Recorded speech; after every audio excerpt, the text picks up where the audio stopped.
Tu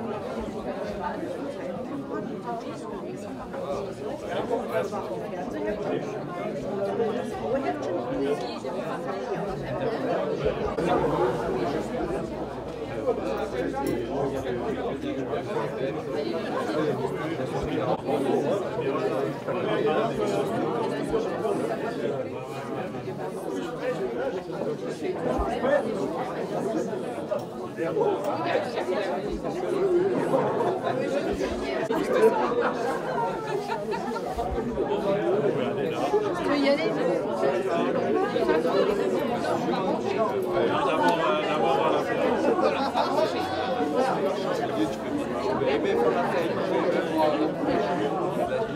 Élus, chères collaboratrices, chers collaborateurs, il est des instants agréables dans la vie d'un maire et la cérémonie des vœux en fait partie.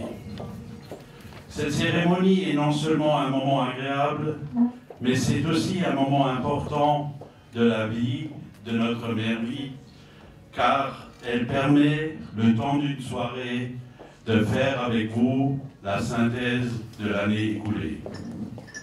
Dans notre cas particulier aujourd'hui, plutôt des 3 dernières, compte tenu de l'impossibilité de nous réunir les années précédentes à cause des restrictions sanitaires.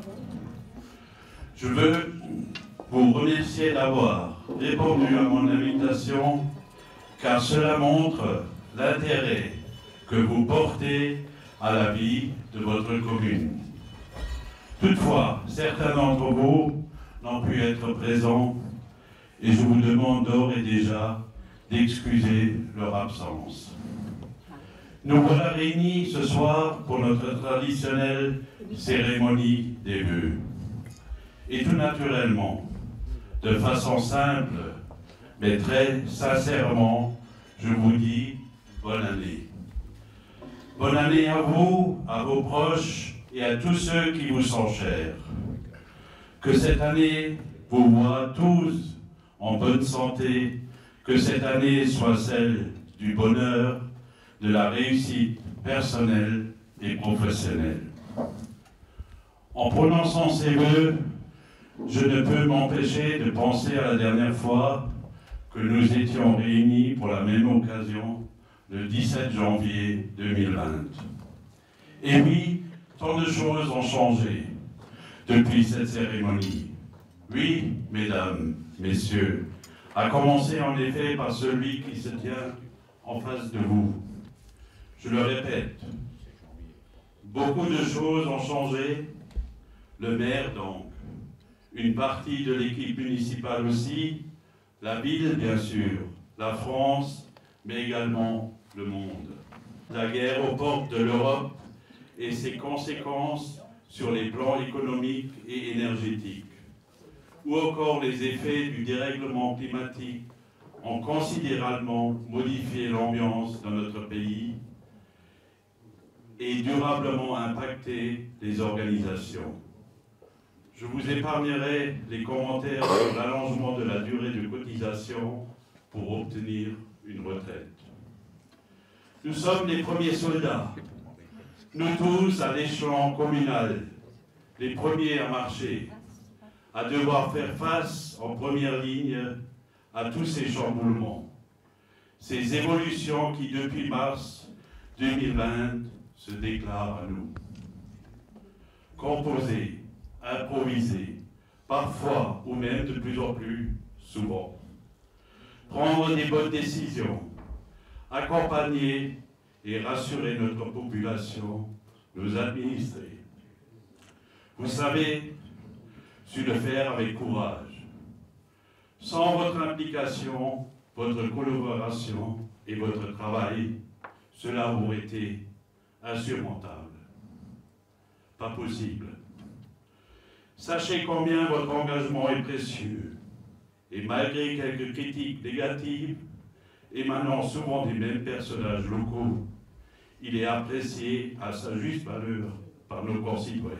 Et il n'est pas un jour où je ne reçoive des témoignages sur votre accueil, sur votre dévouement, sur votre sens du service public et votre volonté de répondre au mieux aux questions qui vous sont posées, aux attentes des Pitariens. Nous le rappelons régulièrement, Monsieur le Directeur Général, vous et moi, les services ne seraient rien sans les élus, mais les élus ne pourraient rien sans les services. Malgré une prise de fonction en 2020 qui fut bousculée par la dure réalité d'une crise sanitaire sans précédent due au Covid, il a fallu heureusement soutenu par l'implication des différents services communaux, suivre les projets actés par l'ancienne municipalité et s'engager dans de nouveaux avec mon équipe actuelle. Nous avons terminé le chantier de la piste d'athlétisme qui représentait un grand projet dont l'utilité est reconnue aujourd'hui par tous ses utilisateurs.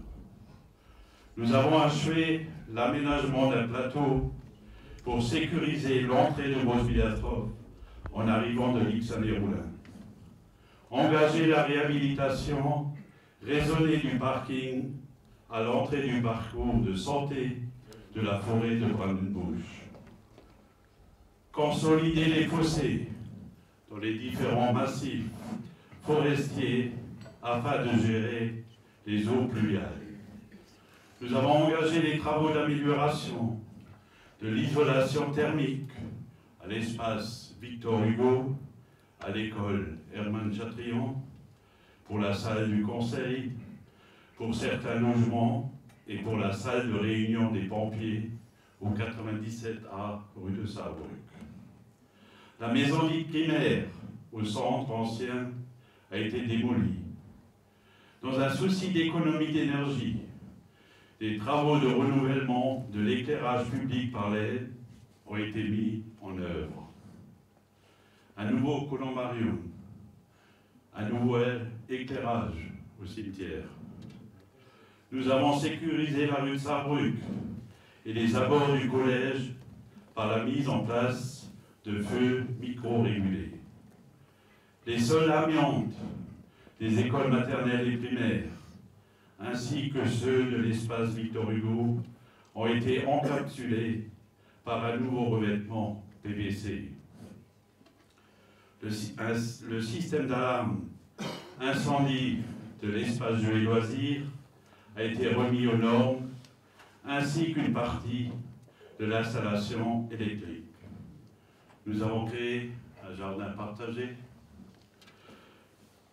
Nous avons engagé les travaux de mise en œuvre de la voirie définitive du lotissement du Ruisseau 2. Un nouvel espace périscolaire a vu le jour à l'espace jeux et loisirs avec des aménagements permettant un accueil moderne et convivial. Je conclurai ce bilan en disant que tout ce que nous avons fait illustre la volonté d'offrir aux habitants de Grosse-Bidastrov une qualité de vie réelle et visible, une image de dynamisme, de jeunesse, de modernité, de présence sur notre territoire. Grosse-Bidastrov est une ville où l'on se sent bien, et l'on se sent bien que les logements vacants ne le restent pas longtemps. Des promoteurs privés exploitent également chaque parcelle disponible afin d'y développer une offre locative conséquente. Les lots dans nos lotissements ont un succès indéniable. Nous avons enregistré au cours de l'année 2022 12 mariages et 21 naissances, ce qui porte au nombre de 3371 les habitants de Grosse-Bidastrov. Toutefois, je ne peux rappeler ces événements heureux sans oublier ceux qui nous ont quittés. 36 décès en 2022 et avoir une pensée émue pour leurs proches. Alors, que souhaiter de plus? et bien que l'année à venir soit l'image de celle qui vient de se terminer, en redynamisant les actions culturelles afin que les gens se rencontrent à nouveau, s'ouvrent aux autres et quittent cet état de morosité qui nous a tant marqués lors de la crise sanitaire. Proposons aux Plitariens de nouvelles raisons de continuer à vivre dans notre ville parmi nous. Aussi, dès à présent, nous sommes déjà, rappelons, à mi-mandat. Je peux vous annoncer qu'avec mes collaborateurs élus, nous avons réfléchi sur différents projets d'avenir. Les orientations retenues, au-delà des mesures de sobriété fortes déjà prises ces derniers mois, consistant à diminuer l'éclairage nocturne ou à réduire la température dans les bâtiments publics, nous allons monter en puissance dans la recherche en faveur des économies d'énergie. Nous recentrer sur les aménagements d'espaces verts urbains raisonnés, limitant la perméabilité des sols, apportant des espaces de fraîcheur, tout en embellissant la commune et participant à la diminution du réchauffement climatique. Étudier l'offre d'une solution d'hébergement adapté à un public senior. Engager les travaux du parcours mémoriel pour que notre devoir de mémoire ne s'estompe pas. Soutenir le projet de bassin d'eau vive, grâce auquel nous sommes labellisés Terre de Jeux 2024, et qui nous permettra, si les soutiens financiers sont au rendez-vous, bien entendu, d'avoir un rayonnement au niveau du territoire et même au-delà. Travailler sur la requalification de la côte des vignobles pour offrir un aménagement souhaité de longue date, malgré une conjoncture financière moins favorable que par le passé. Créer un accueil extrascolaire pour ne pas oublier nos ados et mettre en place un conseil municipal des jeunes. Continuer les acquisitions foncières au lieu dit Mainz-Wiese pour voir sortir de terre un projet de lotissement. Comme vous avez pu le comprendre, nous ne sommes pas à court d'idées. L'évolution du monde, toutes ces nouvelles technologies, les nouvelles tendances écologiques, le développement durable sont autant de champs d'investigation et d'expérimentation que notre commune se doit d'investir. Ces projets dont je viens de vous parler restent à développer et ce développement ne se fera pas sans vous.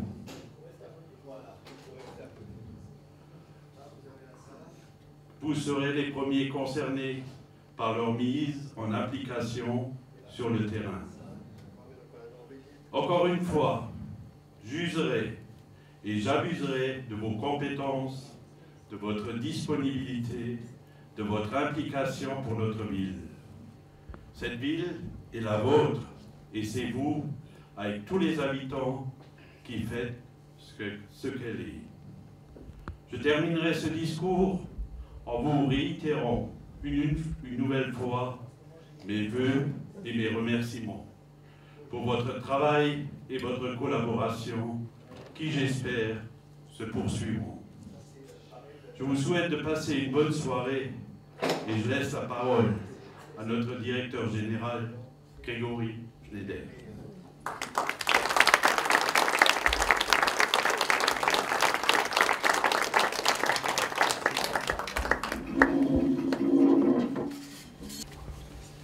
Monsieur le maire, mesdames et messieurs les adjoints, conseillers délégués et conseillers municipaux, mesdames et messieurs, mes chers collègues, l'occasion m'est à nouveau donnée, au nom du personnel municipal, ainsi qu'en mon nom propre, de vous adresser nos meilleurs vœux pour cette année nouvelle qui s'amorce.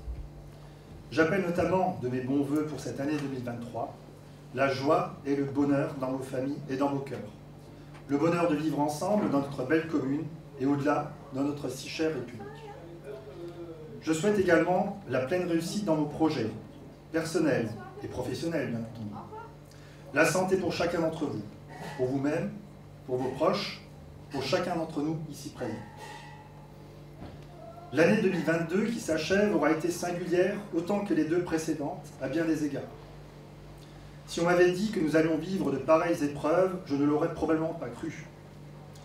Après une année de pandémie en 2020, une année de tentative de sortie de pandémie en 2021, l'année 2022 a rimé avec adaptation et a été exceptionnelle. Exceptionnelle par les événements qui se sont succédés dans l'actualité. Je pense en premier lieu à la guerre en Ukraine, qui a déclenché toute une série d'impacts dans nos vies de tous les jours. La réélection d'Emmanuel Macron dans une France toujours plus fracturée. La période estivale la plus chaude jamais enregistrée en Europe. Un record d'inflation à 2 chiffres. Malheureusement, le décès de la reine d'Angleterre après 70 ans de règne. Une pénurie de carburant due à des grèves d'une ampleur inédite dans les raffineries. 9e vague de Covid, à laquelle s'ajoutent les épidémies de grippe et de bronchiolite. Crise de l'énergie. Il a fallu sacrifier sa température de confort. Nous avons pu avoir le cœur réchauffé en agrafant une 3e étoile au maillot. Mais non, la France perd au tir au but. Face à l'Argentine, bien entendu, en finale, lors de la Coupe du Monde de foot. Mais pourquoi n'avoir pas fait appel à Platini? Nous en garderons tous un souvenir teinté d'amertume de ces événements qui ont émaillé l'année 2022. Mais nous retiendrons bien plus encore le réveil des consciences qu'ils ont impulsé en chacun d'entre nous et l'attachement irrépressible à nos valeurs et à nos libertés. Mesdames et messieurs les élus, vous avez su, dès le début de votre nouvelle mandature, vous adapter aux situations les plus complexes. Gérer la longue crise Covid fut une épreuve hors du commun. Malgré tout, monsieur le maire, les projets que vous avez cités ont pu voir le jour, comme d'autres aboutir. Le bilan, du point de vue municipal, est remarquable, tout en ayant assuré une gestion saine inscrite dans la durée. Cette gestion saine caractérise au plus haut point votre action au service de votre commune. Cette cérémonie des vœux est à nouveau l'occasion pour moi de vous remercier, sincèrement et sobrement, pour votre implication et votre sens aigu des responsabilités qui vous incombent. Et comme vous le soulignez précédemment, les services ne seraient rien sans les élus, mais les élus ne pourraient rien sans les services. C'est pourquoi j'adresse également en ce moment solennel un grand merci à l'ensemble du personnel municipal pour son dévouement et sa capacité à tirer le meilleur de lui-même pour relever au quotidien le défi que représente la pleine gestion de l'ensemble de nos missions de service public. Nous formons une équipe dont je n'ai cesse de dire que je suis fier et dont l'ensemble des élus reconnaît la valeur. Il nous faut être soudés, plus que jamais, afin de continuer à rendre le service public aux bitariennes et bitariens, auprès desquels nous sommes comptables. L'année 2023 ne manquera pas de projets, de changements. Il nous faudra donc continuer de nous mobiliser entièrement auprès de nos élus. Je conclurai, mesdames et messieurs, en vous renouvelant à toutes et à tous, ainsi qu'aux absents n'ayant pas pu se joindre à nous, de la part du personnel municipal, nos meilleurs vœux de santé et de prospérité. Merci.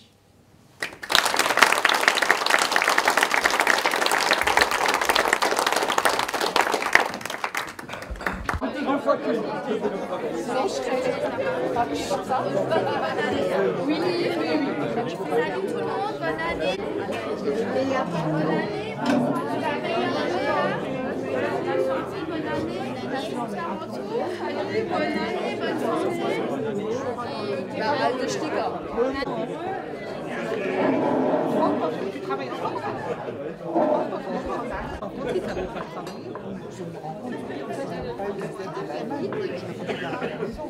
Ah ouais.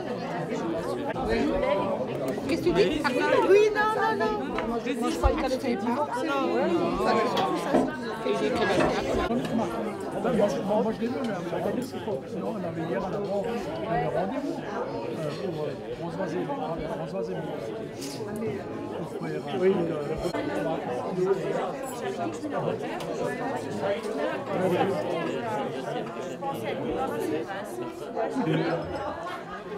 Je profite de ce moment avant de passer au dessert pour honorer un agent de la commune en lui remettant la médaille d'honneur régionale, départementale et communale échelon Vermeil à titre de récompense pour 30 années de service.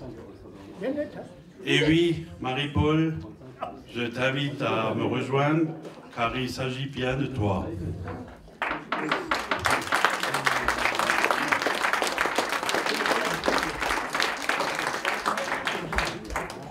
« 30 ans de service, que le temps passe vite. Cela me rappelle mes débuts en tant que conseiller municipal en 1995. Tu étais déjà là.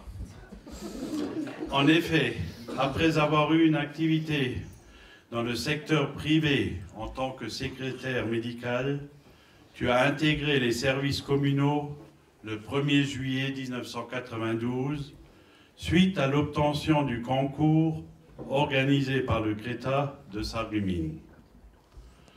En tant qu'agent administratif, tu as accueilli le public et les renseigné avec implication. À l'époque, les cartes d'identité, les passeports et cartes de séjour étaient encore établis en mairie et leur établissement n'avait pas de secret pour toi. Tu gérais ces missions en plus d'un travail de rédaction, des courriers communs ou autres rapports de commission. L'arrivée d'un troisième enfant en 1994 t'a demandé beaucoup d'investissement au niveau familial. Et à partir de ce moment, tu as exercé ton activité à temps partiel pour revenir, suite au départ en retraite de Marie-France Lambert, à temps complet en 2005. À partir de cette période, ta carrière prend un essor et tu gravis les échelons. Tu passes et obtiens le concours d'adjoint administratif, puis l'examen professionnel de rédacteur, grade auquel tu as été nommé en 2015. Les responsabilités se multiplient en parallèle. Tu es chargé de la gestion des archives communales, de l'organisation des fêtes et cérémonies. Tu es nommé officier d'état civil, cela te permet de faire les actes officiels et d'assister le maire lors des cérémonies de mariage. Tu as également à ta charge la délicate gestion du cimetière. Tu as su transmettre également ton savoir aux jeunes recrues qui sont venus renforcer l'équipe administrative. En janvier 2022, tu accèdes au grade de rédacteur principal de 2e classe par promotion interne. Pour honorer cette carrière d'un agent dévoué, je suis heureux de te remettre cette médaille. Bon, ça va être Hubert et Grégory et Joël. Et si la réforme des retraites évolue comme le souhaite le gouvernement, je risque de te revoir pour te remettre la médaille d'or pour 35 années de service. Ah non.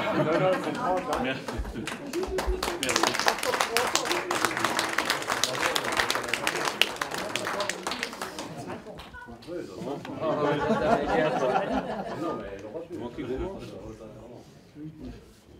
Et au nom du préfet de la Moselle, je t'agrafe cette belle médaille, toute brillante, toute neuve. Je cherche mon placement. Rigolez pas. Silence dans la salle. Voilà. Félicitations. Il est pas.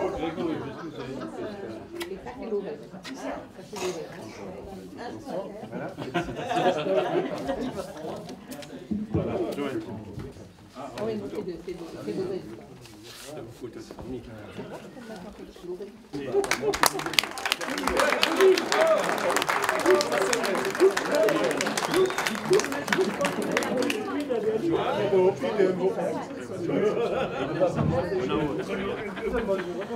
Bon, bah, je remercie la municipalité de m'avoir honorés ce soir. Merci à tous et puis à la médaille d'or. Merci.